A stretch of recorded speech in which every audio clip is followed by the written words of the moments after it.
नमस्कार, आपका स्वागत है ट्रांसपोर्ट इमेज में। मैं हूं विदिशा। आइए नजर डालते हैं अब तक के अहम खबरों पर।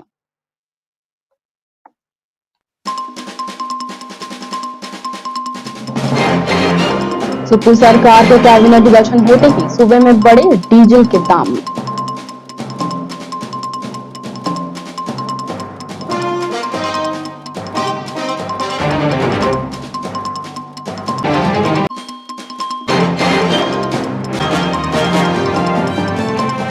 हिमाचल प्रदेश में कैबिनेट गठन से पहले 6 मुख्य सांसदों का शपथ ग्रहण रविवार को।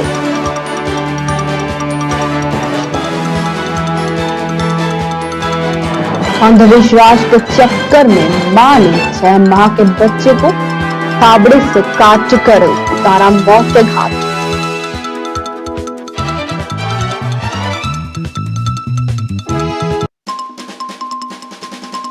गोल्डन जैकेट में रहेंगे 300 ड्राइवर। 40 से 70 के बीच रहेगी वाहनों की स्पीड।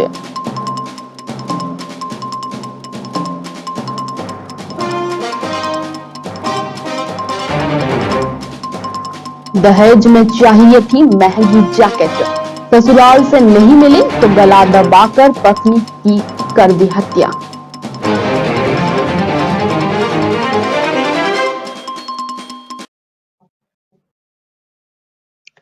आइए जानते हैं खबरें विस्तार से।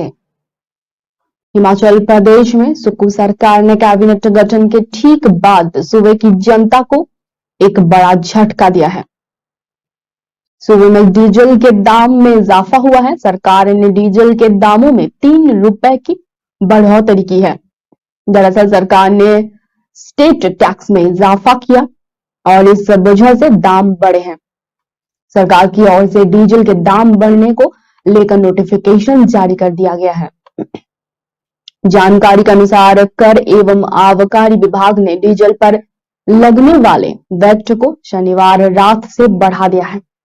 डीजल पर पहले प्रति लीटर 4.40 रुपया वैट था, जो अब बढ़कर 7.40 कर दिया गया है। इससे अब शिमला में डीजल 82.92 रुपए के प्रति लीटर से 85.93 रुपए प्रति लीटर हो गया है।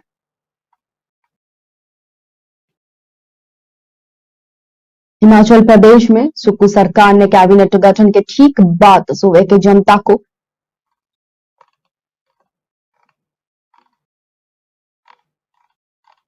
एक बड़ा झटका दिया। सूबे में डीजल के दाम में इजाफा हुआ है। डीजल के दामों में 3 रुपए की बढ़ोतरी की गई है। दरअसल सरकार ने स्टेट टैक्स में इजाफा किया है और आबकारी विभाग ने डीजल पर लगने वाले वैट को शनिवार रात से बढ़ा दिया है। इससे अलावा प्रतिभा सिंह प्रदेश कांग्रेस का अध्यक्ष भी है। विक्रमादित्य सिंह 2013-18 तक हिमाचल यूथ कांग्रेस के अध्यक्ष रहे थे। विक्रमादित्य सिंह शूटिंग में नेशनल लेवल पर हिमाचल का प्रतिनिधित्व भी कर चुके हैं। विक्रमादित्य सिंह को के पिता की सियासत को संभाल रहे हैं। वो 2017 में विधायक बने थे। पिता वीरभद्र सिंह ने उनके लिए अपनी शिमला ग्रामीण सीट छोड़ दी थी और खुद अर्की से चुनाव लड़े थे। 2017 में पिता पुत्र दोनों चुनाव जीते थे। इस बार उन्हें मंत्रिमंडल में जगह मिलना तय था।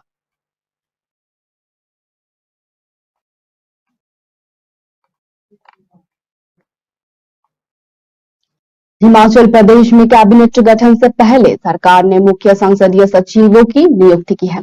कैबिनेट में चल रही गरमागही में चलते सरकार ने सीपीएस की तैनाती का फैसला लिया है। रविवार सुबह शिमला में सीपीएस ने शपथ ली। जानकारी के अनुसार सोलन के दून विधानसभा क्षेत्र से राम कुमार चौधरी को रविवार को सीपीएस की पद और गोपनीयता की शपथ दिलाई गई। इसके अलावा पालमपुर से आशीष बुटेल, वैजनाथ से किशोरी लाल, कुल्लू से विधायक सुंदर सिंह ठाकुर, रेडरू से विधायक मोहन लाल ब्रक्टा और सोलन के अर्की से संजय अवस्था को सीएम सुक्खू ने मुख्य संसदीय सचिव बनाया है। शपथ ग्रहण समारोह के बाद सीएम सुखविंदर सिंह सुक्खू ने कहा कि एकदम से कैबिनेट के गठन से पहले सीएम सीपीएस की तैनाती का फैसला लिया गया है। रात को ही अधिकारियों को आदेश जारी किए गए थे। साथ ही कहा गया था कि इस वजह से सीपीएस बने विधायकों को अपने ही परिवारों को बुलाने का भी मौका नहीं मिल पाया। हिमाचल में रविवार को ही 10 बजे राजभवन शिमला में कैबिनेट मंत्री पद और गोपनीयता की शपथ ग्रहण अनुष्ठान हुई। बताया जा रहा है कि इस दौरान 7 विधायक कैबिनेट मंत्री के तौर पर शपथ लिए। कैबिनेट मंत्री के लिए सोलन से कर्नल धनी राम सांडिल्य का नाम तय हुआ है। कांगड़ा के ज्वाली से चंद्र कुमार, धर्मशाला से सुधीर शर्मा, सिलाई से हर्षवर्धन चौहान और किन्नौर से जगत सिंह नेगी को कैबिनेट मंत्री बनाया जा रहा है। इसके अलावा रघुबीर सिंह बाली, अनिरुद्ध सिंह, रोहित ठाकुर कैबिनेट पद के रेस में हैं।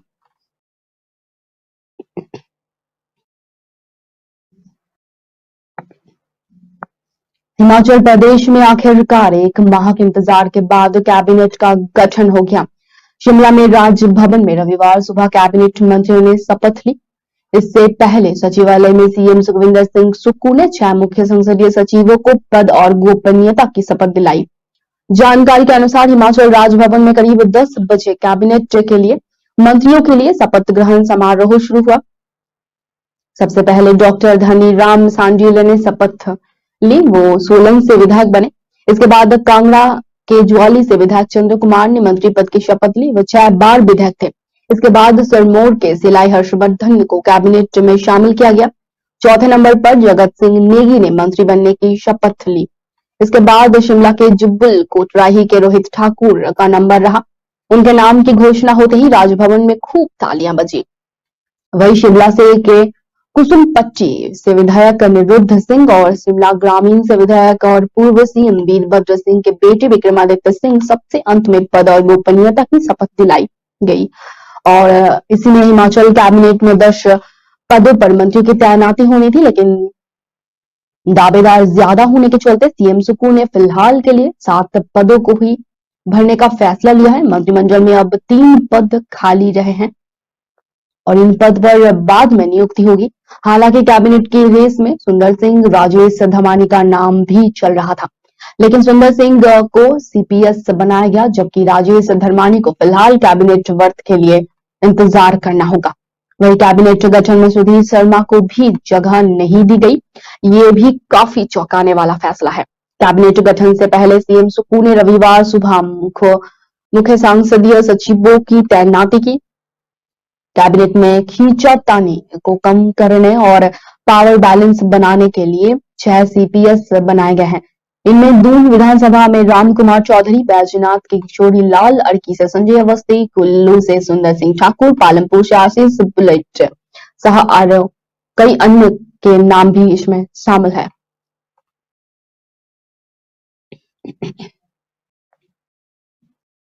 यूपी के सुल्तानपुर में रविवार को एक मां ने अपने ही 6 माह के बच्चे को मौत के घाट उतार दिया। आशंका जताई जा रही है कि अंधविश्वास के चक्कर में महिला ने इस घटना को अंजाम दिया। हत्या की सूचना पर पहुंची पुलिस ने आरोपी महिला को हिरासत में ले लिया, साथ ही मामले की पड़ताल में जुटी रही। दरअसल पूरा मामला गोसाईगंज थाना क्षेत्र के धनौडीही कुटिया गांव का है। इसी गांव में शिव कुमार की पत्नी मंजू उर्फ राधा ने अपने को 6 माह के बच्चे को लिया और गांव के बाहर बने देवस्थान पहुंच गई। इस दौरान मंजू ने अपने बच्चे को फावड़े से काटकर उसकी हत्या कर डाली। इस घटना की जानकारी लगते ही इलाके में हड़कंप मच गया। आशंका व्यक्त किया जा रहा है कि अंधविश्वास के चक्कर में मंजू ने इस घटना को अंजाम दिया है। बड़ी सूचना पर पहुंची पुलिस ने आरोपी को गिरफ्तार कर लिया, साथ ही मामले की पड़ताल में जुट गई है। हालांकि प्रथम दृष्टया पुलिस भी इस मामले को अंधविश्वास से ही जोड़कर देख रही है। पुलिस अधीक्षक सोमान वर्मा ने बताया कि रविवार गोसाईगंज थाना क्षेत्र में एक महिला द्वारा अपने ही बच्चे की फावड़े से काटकर हत्या कर दी गई। इसके बाद मौके पर पहुंची पुलिस ने महिला को गिरफ्तार कर लिया। शुरुआती जांच में जो पता चला है उसके मुताबिक अंधविश्वास के चक्कर में ही हत्या का मामला हुआ। फिलहाल पुलिस मामले की मुकदमा पंजीकृत कर अग्रिम कार्रवाई में जुटी हुई है। यूपी के कानपुर में सर्दी लगातार अपने पुराने रिकॉर्ड तोड़ रही है, तो वहीं शनिवार की रात कानपुर का तापमान पहाड़ी इलाकों से भी नीचे आ गया। शहर का तापमान देर रात 2 डिग्री सेल्सियस पहुंच गया, जो शिमला से भी कम था। शिमला का न्यूनतम तापमान 3.7 डिग्री तक गया था। शिमला से भी ज्यादा ठंडी की वजह से शहर वासियों के लिए यह सर्दी आफत सा बन गया है। मौसम विभाग के मुताबिक आने वाले दिनों में ठंड का सितम जारी रहेगा। कानपुर में पिछले 4 दिनों से लगातार न्यूनतम तापमान 5 से 3 डिग्री सेल्सियस के आसपास बना हुआ है, लेकिन 7 जनवरी की रात ऐसी रही कि वो पहाड़ी शहरों से भी ज्यादा ठंडी थी। जिन पहाड़ी इलाकों का नाम सुनकर ही ठंड महसूस होता है, वहां तापमान कानपुर शहर से ज्यादा था। कानपुर शहर का तापमान जब 2 डिग्री सेल्सियस था, तब Shimla 3.7 degree Celsius, Kangra 3.2 degree Celsius, Mussoorie 4.4 degree Celsius, Dalhousie 4.9 degree Celsius और नैनीताल 6.2 डिग्री सेल्सियस था। कानपुर शहर में इससे पहले वर्ष जनवरी 2013 में न्यूनतम तापमान 1.2 डिग्री सेल्सियस डिग्री लुढ़का हुआ था। वहीं मौसम विभाग की माने तो आने वाले कुछ दिनों तक अभी कोहरे और धुंध के साथ साथ पाला भी गिरेगा। तापमान में कुछ बढ़ोतरी 2 या 3 दिनों के बाद हो सकती है। भीषण ठंड और लगातार कोहरे के कारण शहर का पूरा प्रदूषण भी खतरनाक स्तर पर पहुंच गया है। शहर का एक AQI लेवल 450 के पार पहुंच गया है। खासकर नेहरू नगर, कल्याणपुर, IIT और किदवई नगर में भी प्रदूषण से हालात बेहद खराब है। कानपुर शहर में इसके पहले भी वर्ष जनवरी 2013 में न्यूनतम तापमान 1.2 डिग्री तक लुढ़का था। मौसम विभाग की माने तो आने वाले कुछ दिनों तक अभी कोहरा और धुंध के साथ साथ पाला भी गिरेगा। तापमान में कुछ बढ़ोतरी 2 या 3 दिनों के बाद हो सकती है।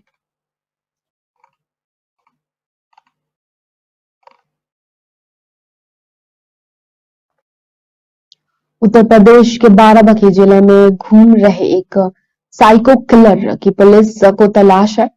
ये साइको किलर बुजुर्ग महिलाओं को टारगेट कर उनकी हत्या कर रहा है। सीरियल किलर की तलाशी में बाराबंकी पुलिस की 6 टीमें लगी हुई है। वहीं पुलिस ने आरोपी की फोटो वायरल कर लोगों से उसे पकड़वाने की अपील की है। साइको किलर अब तक 3 हत्याएं कर चुका है। किलर को पकड़ने में नाकाम थाने के इंस्पेक्टर को SP ने लाइन हाजिर करते हुए दूसरे पुलिस अफसर को लगाया है। बाराबंकी के राम सनेही घाट से 8 किलोमीटर की दूरी पर अयोध्या जिले का मवई थाना क्षेत्र है। 5 दिसंबर 2022 को मवई के खुशेठी गांव की 60 वर्षीय महिला घर से कुछ काम के लिए निकली थी। जब वो शाम तक नहीं लौटी तो घर वालों ने खोजबीन के बाद थाने में गुमशुदगी दर्ज करवाई। फिर 6 दिसंबर दोपहर के वक्त पुलिस को महिला का शव मिला। लाश पर कोई कपड़ा नहीं था। महिला के चेहरे और सिर पर चोटों के निशान थे। पोस्टमार्टम रिपोर्ट में सामने आया कि रेप के बाद गला दबाकर हत्या कर दी गई है, लेकिन अपराधी कौन है ये किसी को पता नहीं चला। बता दें कि राम सनेही घाट कोतवाली क्षेत्र में अलग अलग स्थानों पर वृद्ध महिलाओं के शव पर पाए जाने और हत्या का पैटर्न सेम होने के बाद बाराबंकी SP दिनेश सिंह ने राम सनेही घाट कोतवाली के इंस्पेक्टर विनोद बाबू मिश्रा को लाइन हाजिर रखकर इंस्पेक्टर लालचंद सरोज को जिम्मेदारी दी है। पुलिस ने सीरियल किलर की फोटो सोशल मीडिया पर वायरल कर बाराबंकी समेत आसपास के थानों में अलर्ट रहने व हत्यारे की तलाश में जुटे रहने के निर्देश दिए हैं।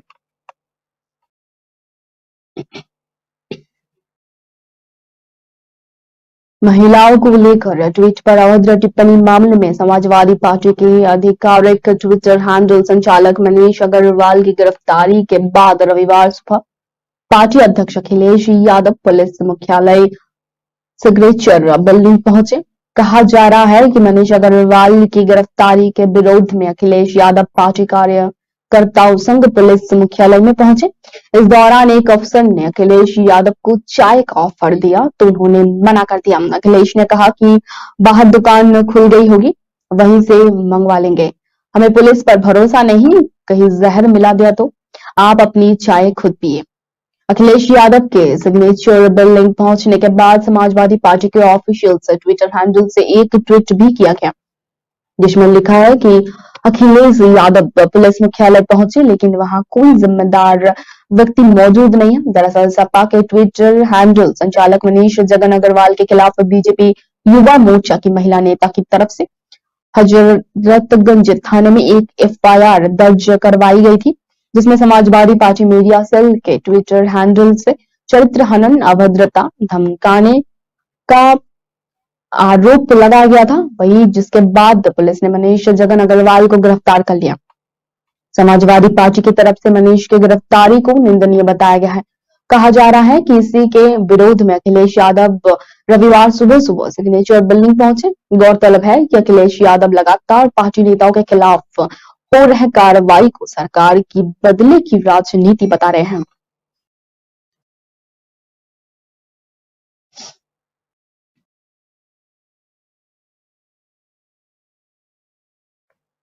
अजमेर के बहुचर्चित ब्लैकमेल कांड की रिपोर्टिंग करने वाले पत्रकार मदन सिंह हत्याकांड का बदला लेने की नियत से शुक्रवार को जिले के पुष्कर थाना इलाके के बसौली गांव में दिन दहाड़े फायरिंग बंदूकें गरज उठी।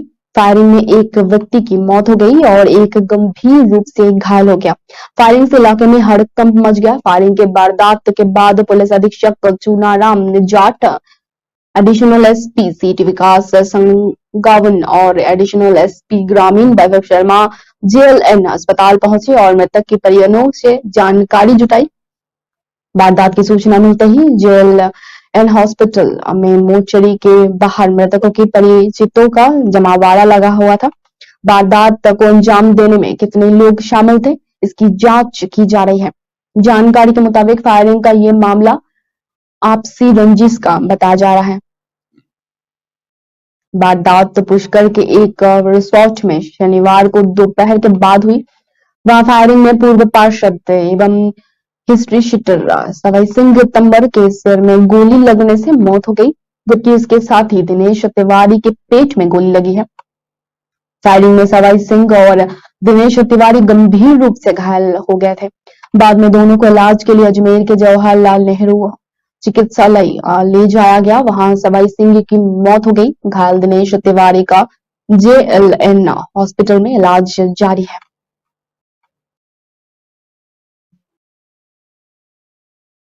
राजस्थान में एक फिर से गैंग रेप का दिल को दहला देने वाला मामला सामने आया है। इस बार मामला राजधानी जयपुर से सटे दौसा जिले से जुड़ा हुआ है। यहाँ का मानपुरा थाना इलाके में 3 बदमाश युवक नाथ नाबालिग लड़की को उठाकर ले गए। बाद में उसके साथ गैंग रेप के आरोपियों ने वारदात का वीडियो भी बना लिया। बाद में पीड़िता को ये धमकी देते हुए छोड़ दिया कि अगर किसी को बताया तो वीडियो सोशल मीडिया पर वायरल कर देंगे। वारदात के 5 दिन बाद खौफ से बाहर आई पीड़िता ने अब पुलिस के पास पहुंचे। मानपुर थाना पुलिस के अनुसार पीड़िता ने शनिवार शाम को अपने ताई के साथ थाने आकर अपनी रिपोर्ट दर्ज कराई है। पीड़िता ने 3 नामजद युवक के खिलाफ गैंगरेप का मामला दर्ज करा है। अपनी एफआईआर में पीड़िता ने बताया कि भदौड़ी के रहने वाले शेबू सुमेर और गोविंद मीना ने बीते 2 जनवरी को उसका अपहरण कर लिया था। बाद में उसके साथ गैंगरेप की वारदात को अंजाम दिया। आरोपियों ने वारदात के दौरान का वीडियो बना लिया था। बाद में उसे वायरल करने की धमकी देकर उसे वापस वहीं पर छोड़ दिया। एफआईआर दर्ज करने के बाद मानपुर पुलिस शनिवार रात को ही पीड़िता का मेडिकल कराने के लिए अस्पताल पहुंचे।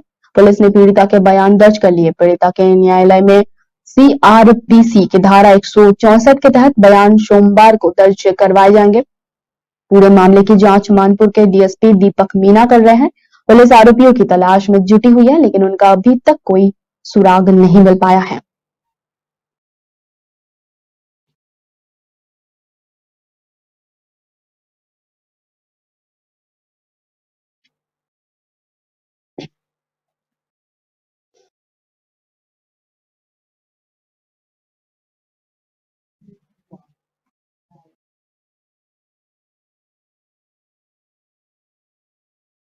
महाराष्ट्र में सुबह सुबह भूकंप के झटके महसूस किए गए। रविवार सुबह 4:30 बजे 3.6 तीव्रता का भूकंप आया। नेशनल सेंटर फॉर सिस्मोलॉजी के अनुसार भूकंप का केंद्र महाराष्ट्र का हिंगोली जिला था। भूकंप जमीन के 5 किलोमीटर भीतर देखा गया है। भूकंप के इस झटके से अभी तक किसी भी तरह की क्षति की कोई सूचना नहीं मिल पाई है। नेशनल सेंटर फॉर सिस्मोलॉजी ने यह भी बताया कि देर रात करीब 2:48 पर पोर्ट ब्लेयर, अंडमान और निकोबार द्वीप से 43 किलोमीटर उत्तर में भूकंप आया। भूकंप की तीव्रता 4.1 थी, जिसकी गहराई 15 किलोमीटर थी। इससे पहले महाराष्ट्र में 15 दिसंबर को भी भूकंप के झटके महसूस किए गए थे। यहाँ संगोली में 15 दिसंबर की शाम करीब 5:18 पर यह भूकंप आया था। जानकारी के मुताबिक इसकी तीव्रता 2.7 थी। रिक्टर स्केल पर इसकी तीव्रता 3.8 थी। इस भूकंप का केंद्र हरियाणा के इज्जर में था और भूकंप के केंद्र की गहराई जमीन के करीब 5 किलोमीटर अंदर थी। गौरतलब है कि पिछले कुछ महीनों में देश के कई हिस्सों में भूकंप के झटके महसूस किए जा चुके हैं। बता दें कि हिमाचल प्रदेश में 31 दिसंबर 2022 को सुबह 5:51 पर भूकंप के झटके महसूस किए गए। मंडी जिले में आए भूकंप की तीव्रता रिक्टर स्केल पर 2.8 रही।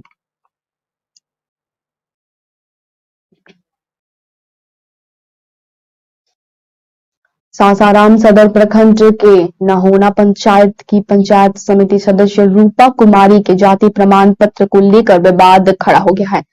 ऐसे में पंचायत के कुछ लोगों ने इसके निर्वाचन पर ही सवाल खड़े कर दिए, जिसको लेकर रूपा कुमारी के मायका नेखा प्रचंड के छेतना पंचायत के डुमार गांव से बनी जाति प्रमाण पत्र को नोखा के अंचलधारी की ने रद्द कर दिया है। इसके बाद विवाद इतना गहरा हो गया कि अदालत का दरवाजा खटखटाना पड़ा। दरअसल निर्वाचित पंचायत समिति सदस्य रूपा कुमारी ने जिस डुमरा गांव को अपना मायका बताते हुए जाति प्रमाण पत्र प्रस्तुत किया था, उस गांव के लोगों तथा परिजन का कहना है कि रूपा नोखा के छितौना पंचायत के डुमरा गांव के ही रहने वाली है। यहाँ रूपा का मायका है, जो कि भूमिहीन होने के कारण उनके माता पिता रोजगार के सिलसिले में पिछले कई दशकों से झारखंड में एक रिश्तेदार के यहाँ रह रहे हैं, जबकि उनका तमाम रिश्तेदार अभी भी छितौना में ही है। और इस संबंध में नोखा के अंचलधारी की सुमन कुमार ने बताया गया है कि जाति प्रमाण पत्र रद्द करने की पूर्व संबंधित जनप्रतिनिधि को 3 बार नोटिस जारी किया गया, जिसका कोई जवाब नहीं मिलने पर ही कार्रवाई की गई। अंचल अधिकारी का कहना है कि उन्होंने अपने स्तर से जांच की है, जिसमें पाया गया है कि रूपा कुमारी कहार जाति से है, लेकिन उनके माता पिता संबंधित गांव में ही रहते हैं। ऐसे में बीडीसी रूपा कुमारी के निर्वाचन को ही चुनौती दे दी गई। उधर रूपा कुमारी इस पूरे मामले को लेकर पटना उच्च न्यायालय का दरवाजा खटखटाते हुए नजर आई।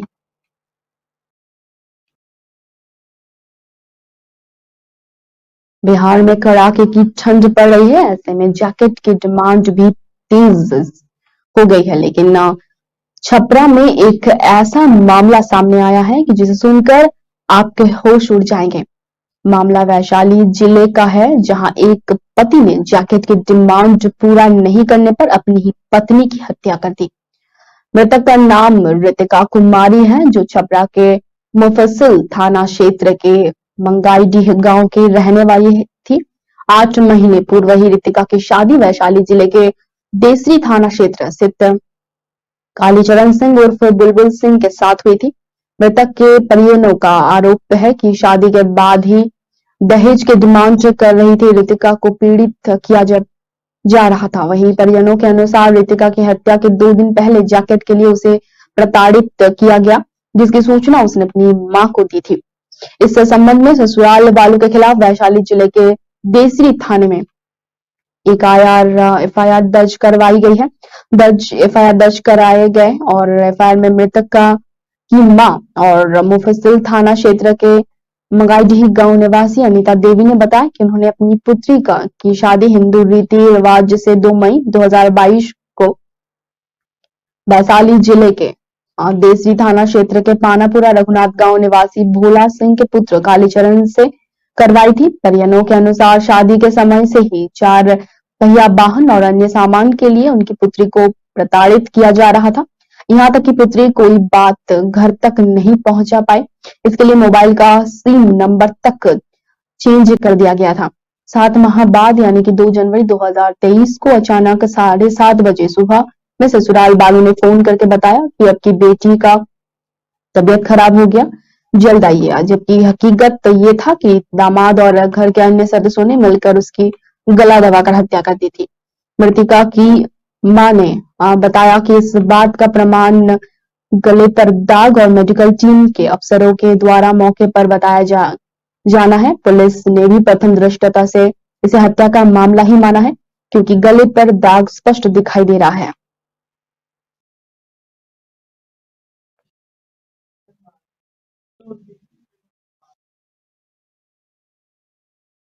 अब तक के लिए इतना ही। धन्यवाद।